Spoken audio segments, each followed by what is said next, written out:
बिस्मिल्लाहिर्रहमानिर्रहीम। अस्सलाम वालेकुम माय केमिस्ट फैमिली। ये है आपका favourite channel your free academia. उन बच्चों का चैनल जो केमिस्ट्री समझ कर पढ़ना चाहते हैं।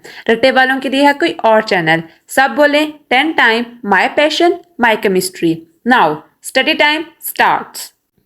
ओके बच्चों, कल के लेक्चर में हमने स्टडी किया था how electroplating of silver is done. हमने देखा था कि हम सिल्वर की इलेक्ट्रोप्लेटिंग कैसे करते हैं। कोई हमारे पास सब्सटेंस है, उसके ऊपर हमने सिल्वर को डिपॉजिट करना सीखा था। हमने देखा था कि हम इसकी अपरेटस कैसे सेटअप करते हैं, इसकी कंस्ट्रक्शन क्या थी, इसका वर्किंग प्रिंसिपल क्या था और उसके ऊपर होने वाले ऑक्सीडेशन और रिडक्शन क्या थे। और साथ साथ मोस्ट इंपॉर्टेंट मैंने आपको एक एक्स्ट्रा चीज भी बताई थी, वो क्या थी कि डिसएडवांटेजेस और एडवांटेजेस जो कि इलेक्ट्रोप्लेटिंग ऑफ सिल्वर करते हुए हमें फेस करने पड़ते हैं। आज हम देखेंगे इलेक्ट्रोप्लेटिंग ऑफ क्रोमियम और उसके साथ साथ जिंक। तो लेक्चर स्टार्ट करने से पहले मैं आप सबसे रिक्वेस्ट करती हूँ कि वीडियो को लाइक करें, एक अच्छा सा कमेंट करें, चैनल को लाजमी सब्सक्राइब करें और बेल आइकन को भी प्रेस करें ताकि नई आने वाली वीडियो आप तक फौरन पहुंच जाए। ओके बच्चों, अपना लेक्चर स्टार्ट करते हैं और अब हमारे फर्स्ट टॉपिक का नाम है इलेक्ट्रोप्लेटिंग ऑफ क्रोमियम। क्रोमियम हमारे पास एक मेटल है, इसका सिंबल होता है Cr। हम देखेंगे कि हम इलेक्ट्रोप्लेटिंग कैसे कर सकते हैं किसकी, क्रोमियम की। मींस कोई एक मेटल हमारे पास प्रेजेंट है, वो रस्टेड है, उसके ऊपर हमने क्या करनी है, क्रोमियम की प्लेटिंग करनी है ताकि वो क्रोजन रेजिस्टेंस हो जाए आगे। अब हम स्टार्ट करेंगे सबसे पहले, जैसे हमने इलेक्ट्रोप्लेटिंग ऑफ सिल्वर स्टार्ट की थी कि सबसे पहले हमने अपना अपरेटर सेटअप किया था, इसका भी अपरेटर सेटअप करेंगे। उसके अंदर हम अपने रिक्वायर्ड जो कंपोनेंट्स है हमारे पास वो डालेंगे। सबसे पहले तो हमें देखना है कि बच्चों जो मेटल हमने डिपॉजिट करवानी है और वो मेटल कौन सी है, वो मेटल है क्रोमियम। उसके बाद हमने दूसरी मेटल लेनी है या कोई सब्सटेंस लेना है जिसके ऊपर हमने क्या करनी है, डेपोजिशन करवानी है। मींस कि जिसके ऊपर इलेक्ट्रोप्लेटिंग करवानी है। और इसके साथ साथ हमने इन दोनों सब्सटेंस को कहां पर लेना है, हमने इनको लेना है एक इलेक्ट्रोलाइटिक सॉल्यूशन में। और आज के केस में हमारा इलेक्ट्रोलाइटिक सॉल्यूशन होगा क्रोमियम सल्फेट Cr2SO4 3। ये इलेक्ट्रोलाइटिक सॉल्यूशन हम लेंगे क्योंकि हमें चाहिए क्या है, क्रोमियम। तो हम इसके साथ कॉम्बिनेशन करके एक कंपाउंड बना के इसको इलेक्ट्रोलाइटिक सॉल्यूशन में लेंगे। यहां पर जो एक इंटरेस्टिंग बात है जिसको हमने समझना है वो ये है कि हमारे पास समझें एक इलेक्ट्रोलाइटिक टैंक है, ठीक है। उसके अंदर हमारे पास Cr2SO4 3 का सोल्यूशन जो है वो प्रेजेंट है। एक तरफ हमारे पास एनोड है और एक तरफ हमारे पास कैथोड है। इनको बताने से पहले मैं आपको एक मोस्ट इंपॉर्टेंट बात बताऊंगी कि हमने आज जो इलेक्ट्रोलाइट लेना है वो लेना है सल्फ्यूरिक एसिड। अब आप लोग मुझसे पूछोगे कि मैम हमने इलेक्ट्रोलाइट जो है वो सल्फ्यूरिक एसिड क्यों लिया। सल्फ्यूरिक एसिड एक स्ट्रॉन्गेस्ट इलेक्ट्रोलाइट है, ठीक है। क्यों? क्योंकि ये एक स्ट्रॉन्गेस्ट एसिड है, ठीक है। स्ट्रॉन्गेस्ट एसिड होने के साथ साथ ये इस चीज को शो करता है कि ये जल्द H पॉजिटिव आयंस दे देता है। हमें पता है कि हमारे एनोड और कैथोड जो हैं वो कनेक्टेड हैं एक बैटरी के साथ। जैसे ही हमारे पास सोल्यूशन के अंदर आयंस आएंगे तो इलेक्ट्रिक करंट जो होगा वो प्रोड्यूस होगा और जल्दी जो फ्लो ऑफ चार्जेस होगा वो इनिशिएट होगा। अब हमने यहां पर सल्फ्यूरिक एसिड क्यों लिया है एज एन इलेक्ट्रोलाइट, क्वेश्चन तो यहां पर ये बनता है। तो बच्चों इसका आंसर ये है कि जो सल्फ्यूरिक एसिड होता है H2SO4 वो आपके सिस्टम की एफिशिएंसी को 25% इंक्रीज कर देता है। मींस कि Cr2SO4 3 जो होता है वो बहुत जल्दी आयनाइज हो जाता है अगर हम कोई एक बेसिक इलेक्ट्रोलाइट लें।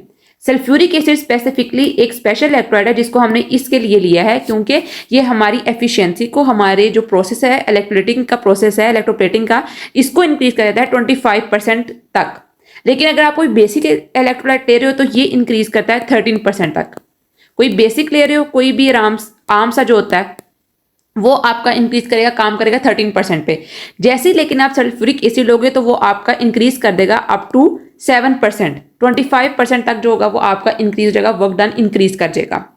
अब अगर हम बात करें अपने एनोड और कैथोड की, तो हमें पता है कैथोड के ऊपर हमारे पास वो सब्सटेंस आना होता है जिसकी हमने क्या करवानी है, इलेक्ट्रो प्लेटिंग। ये तो जनरल सी बात है, इसके अंदर कोई इतनी रॉकेट साइंस नहीं है। आज जो चीज यहां पर क्रोमियम के अंदर स्पेशल है ना, वो यहां है presence of anode.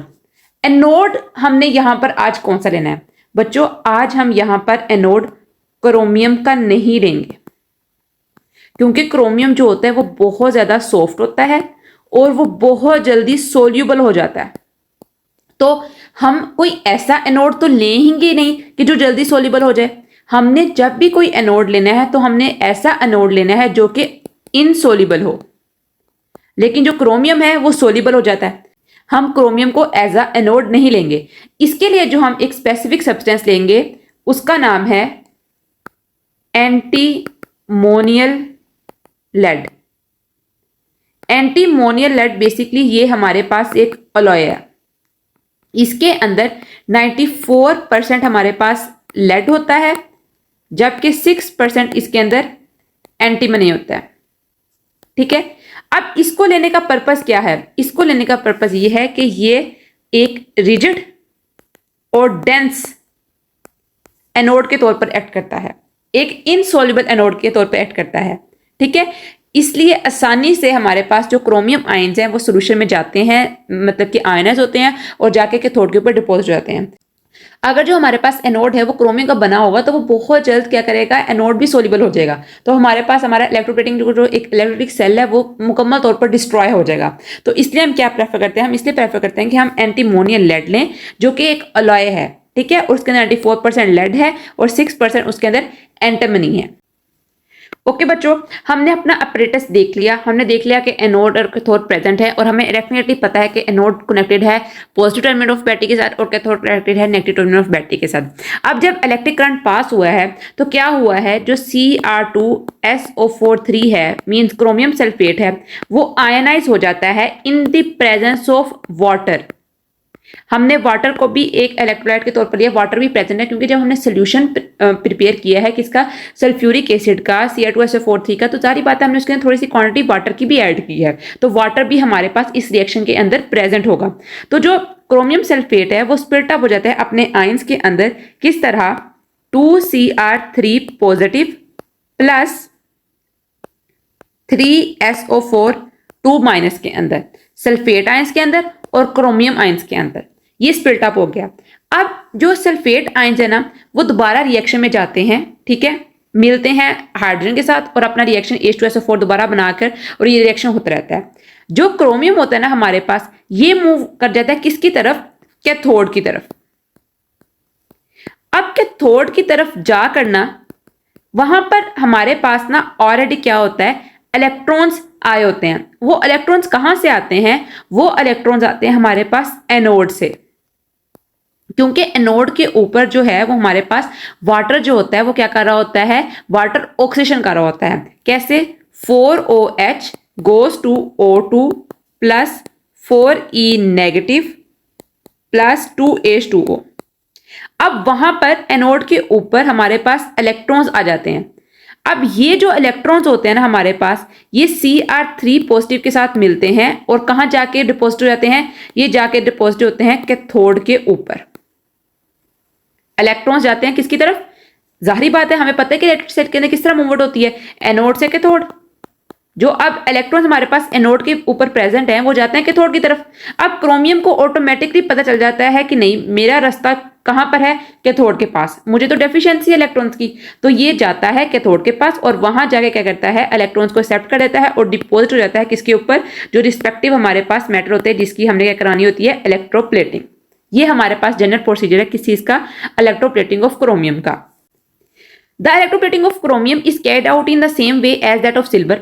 The object to be electroplated is dipped in aqueous solution of chromium sulfate containing a little sulfuric acid that acts as an electrolyte. मैंने आपको वजह बता दी है, आपको चाहिए कि आप इसके अंदर वजह लिखो और लाजमी लिखो ताकि आप जो चेक कर रहा है उसको पता हो कि आपने अच्छी तरह ये सब कुछ समझा हुआ है। The object to be electroplated acts as cathode while anode is made up of antimonial lead. The electrolyte ionizes and provides chromium ions which reduces and deposit at cathode. देखो यहां पर ये क्रोमियम सल्फेट है जो कि ions होता है chromium ions के अंदर और सल्फेट आयंस के अंदर। अब जो इलेक्ट्रोड्स के ऊपर रिएक्शन हो रहे हैं वो कैसे हो रहे हैं, एनोड के ऊपर जो हमारे पास हाइड्रोक्सिल आयंस हैं वो स्प्लिट अप हो रहे हैं वाटर के अंदर, ऑक्सीजन गैस के अंदर और इलेक्ट्रॉन्स के ऊपर। ये इलेक्ट्रॉन जाते हैं किसके ऊपर, कैथोड की तरफ, जाते हुए वहां पे क्या कहते हैं क्रोमियम से मिल जाते हैं। जब क्रोमियम से मिलते हैं तो हमारे पास क्रोमियम जो होता है वो मेटल की फॉर्म में क्या होता है, डिपोजिट होता है कैथोड के ऊपर। अब बच्चों उसके बाद थोड़ा सा उन्होंने आपको यहाँ पर बताया हुआ है कि हम जब इलेक्ट्रोप्लेटिंग कर रहे होते हैं किसी स्टील सब्सटेंस की, कोई स्टील मेटल हो हमारे पास, तो हम क्या प्रेफर करते हैं कि सबसे पहले हम उसकी इलेक्ट्रोप्लेटिंग करवा दें, किसके साथ, निकल के साथ और कॉपर के साथ। अब यहां पर बच्चे मुझसे पूछेंगे कि मैम ऐसा क्यों होता है कि हम निकल और कॉपर के साथ इलेक्ट्रोप्लेटिंग क्यों करवाएं। तो बच्चों स्टील जो होता है ना वो इतनी अच्छी तरह क्रोमियम से बाइंड नहीं करता, इंटरेक्ट नहीं कर पाता क्रोमियम से, ये उसकी अपनी एक मतलब कि नेचर है। जैसे ही वो क्रोमियम के ऊपर आप डायरेक्ट इसकी प्लेटिंग करते हो ना तो मॉइस्चर पास कर जाता है उसके ऊपर से और जो उसके ऊपर लेयर होती है वो खराब होना शुरू हो जाती है। इसलिए साइंटिस्ट क्या करते हैं, स्टील की जब भी इलेक्ट्रोप्लेटिंग करवाते हैं तो पहले उसको निकल से पास करवाते हैं या फिर कॉपर सोल्यूशन से पास करवाते हैं ताकि एक जो लेयर होती है वो हमारे पास प्रोड्यूस हो जाए और उसके ऊपर दोबारा बाद में क्रोमियम की इलेक्ट्रोप्लेटिंग करवाई जाती है ताकि एक फाइन और कोरोसिव रेजिस्टेंट हमारे पास लेयर प्रोड्यूस हो सके। For practical convenience, the steel is usually plated first with nickel or copper and then by chromium because it does not adhere well on the steel surface. मैंने आपको बताया है। Moreover, it allows moisture to pass through it and metal is stripped off. The nickel or copper provides adhesion and then chromium deposit over the adhesive layer of copper lasts longer. This type of electroplating resistant corrosion and give a bright silvery appearance to the object. Okay बच्चों, अब हम पढ़ेंगे electroplating of zinc। Same वही method है लेकिन यहां पर जो स्टार्ट वाले मेथड हैं वो थोड़े से डिफरेंट है। हमने देखा था कि जब भी हम किसी मेटल को इलेक्ट्रोप्लेटिंग के लिए लेके जाते हैं तो सबसे पहले हम उसकी क्लीनिंग करते हैं, ठीक है, चाहे वो सैंड पेपर से हो, वाटर से हो या फिर कॉस्टिक सोडा से हो। लेकिन जब आपने इलेक्ट्रोप्लेटिंग करनी है ना जिंक की, तो इसके लिए दो मेथड है कि आपने अपने मेटल को कैसे क्लीन करना है। सबसे पहले आपने इसको क्लीन करना है अल्कलाइन मीडियम डिटर्जेंट से और उसके बाद आपने इसको क्लीन करना है एसिड से। अल्कलाइन मीडियम डिटर्जेंट, इसका मतलब क्या है कि ऐसा कोई सोप डिटर्जेंट क्या होता है, हमारे पास सोप या फिर पाउडर जिससे हम कपड़े वगैरह धोते हैं तो वो हमारे पास डिटर्जेंट ही होता है ना। तो आपने एक ऐसा सब्सटेंस लेना है जिसके अंदर जो अल्कलिनिटी है, मीन्स के बहुत ज्यादा उसके अंदर सॉल्ट प्रेजेंट हो। कोई भी जो सर्फ होता है आपको देखा होगा वो थोड़ा बहुत कितना आंखों को अगर लग जाए तो कितना वो हमारे पास हमें चुभन देता है। तो हमने क्या करना है कि हमने अल्कलाइन मीडियम डिटर्जेंट लेना है। अब क्वेश्चन यहाँ पर रेज होता है कि हमने अल्कलाइन मीडियम डिटर्जेंट ही क्यों लेना है और सबसे पहले क्यों लेना है। तो बच्चों अल्कलाइन मीडियम डिटर्जेंट जो होता है वो बेसिकली यूज होता है ऑर्गेनिक रेजिड्यूज को रिमूव करने के लिए। ऑर्गेनिक रेजिड्यूज में क्या क्या चीजें आती हैं, हमारे पास ग्रीज आता है, डस्ट आता है, ठीक है, और ऑयल आता है। क्योंकि पॉसिबिलिटी है जिस मेटल की आप इलेक्ट्रोप्लेटिंग करवा रहे हो सकता है कि वो किसी ऐसी जगह पड़ा हो, कोई कार के इंजन के नीचे पड़ा हो जहां पर उसके ऊपर से ड्रॉपलेट्स निकल रहे हो, जो वो ब्लाई लेवल होता है वहां से निकल रहा हो और उसको खराब कर रहा हो। तो हमने पहले क्या करना है कि हमने उसकी इलेक्ट्रोप्लेटिंग उसको क्लीन अप कर देना है किसके साथ, अल्कलाइन मीडियम के साथ, और उसके बाद आपने उसको पास करना है एसिड से। अब एसिड से क्यों पास करना है, आपकी बुक के ऊपर ये सब लिखा हुआ है कि ऐसे ऐसे पास करना है, आपकी बुक पे ये नहीं लिखा हुआ कि हमने ऐसे करना क्यों है, तो वो मैं आपको बताऊंगी डेफिनेटली। अब एसिड से हमने इसको क्यों क्लीन कराना है, तो बच्चों एसिड से इसलिए क्लीन करवाना है, मैंने आपको कल भी बताया था कि सिल्वर के केस में भी हमने अच्छी तरह उसको इसलिए साफ किया था क्योंकि उसके ऊपर हो सकता है रस्टिंग हुई हो, ठीक है, और क्रोजिव मटेरियल्स जो होते हैं या फिर मेटल्स वो उसके ऊपर प्रेजेंट हो। जब भी किसी सरफेस के ऊपर ऑलरेडी कोई भी चीज होगी, डस्ट पार्टिकल्स होगी, तो उसके ऊपर इस तरह वो एडहियर नहीं कर सकेगा। आप एग्जाम्पल के तौर पे देख लेते हो, जब भी आप कोई स्टिकर लगाते हो किसी जगह पर, आजकल तो काफी होम एसेसरीज आई हुई हैं, जब भी आप वॉल के ऊपर कोई स्टिकर लगाते हो तो आप क्या कोशिश करते हो कि पीछे अच्छी तरह वॉल जो है वो पानी से या किसी भी कोई एक खास एक किस्म का सल्यूट या सोल्यूशन भी आता है उससे क्लीन किया जाए, उसके बाद उस स्टिकर को पेस्ट किया जाए। तो इसी सूरत में जो एसिड होता है उसको यूज किया जाता है कि मेटल्स को अच्छी तरह यहां से रिमूव कर सके, तभी हमारे पास जो जिंक होगा वो अच्छी तरह किसी भी सब्सटेंस के ऊपर क्या करेगा, डिपॉजिट होगा। अगर हम इसका प्रोसीजर देखें तो बच्चों वो सेम प्रोसीजर है जिस तरह हमने बाकी इलेक्ट्रोप्लेटिंग की है। सबसे पहले क्या करना है, आपने इलेक्ट्रिक करंट पास करना है। इलेक्ट्रिक करंट पास किया तो हमारे पास जो इलेक्ट्रोलाइट होगा वो क्या करेगा, वो आयनाइज होगा, ठीक है। जो इलेक्ट्रॉन्स होंगे वो मूव करेंगे इसकी तरफ, कैथोड की तरफ, ठीक है। जो हमारे पास मेटल होगा वो ऑटोमेटिकली जाके कैथोड के ऊपर जो इलेक्ट्रॉन है उनके साथ रिएक्शन करेगा और क्या कर देगा, फॉर्म हमारे पास एक मेटल की लेयर। और इस तरह हमारे पास जिंक की जो इलेक्ट्रोप्लेटिंग होती है वो हो जाती है। Electroplating of zinc, the target metal is clean in alkaline detergent source. मैंने आपको अच्छी तरह डिटेल से बताया है कि क्यों हमने इसको अल्कलाइन डिटर्जेंट सोर्स से साफ करना है। And is treated with acid. बच्चों ट्रीटेड का मतलब ये होता है कि आपने उसको उसके सोल्यूशन से पास आउट करवाना है, उसको क्लीन करना है, ठीक है। In order to remove any rust और surface scales, then the zinc is deposited on the metal by emerging it in a chemical bath containing electrolyte zinc sulphate. और इसके अंदर हमने जिंक सल्फेट का ले लिया है chemical bath electrolytic solution. A current is applied which result in the depositing of zinc on the target material cathode. और ये हमारे पास इलेक्ट्रोप्लेटिंग ऑफ क्रोमियम के साथ साथ इलेक्ट्रोप्लेटिंग ऑफ जिंक भी कंप्लीट हो चुकी है। ओके बच्चों, आज के लिए इतना ही। आई होप सो कि आपको आज के लेक्चर की अच्छी तरह समझ आई होगी। मैंने अपनी तरफ से पूरी कोशिश की है कि मैं आपको ईजीएस्ट और मोर इन्फॉर्मेटिव वे में सब कुछ समझाऊं। तो बच्चों कल मिलते हैं एक नई लेक्चर वीडियो के साथ, तब तक के लिए फी अमानिल्लाह।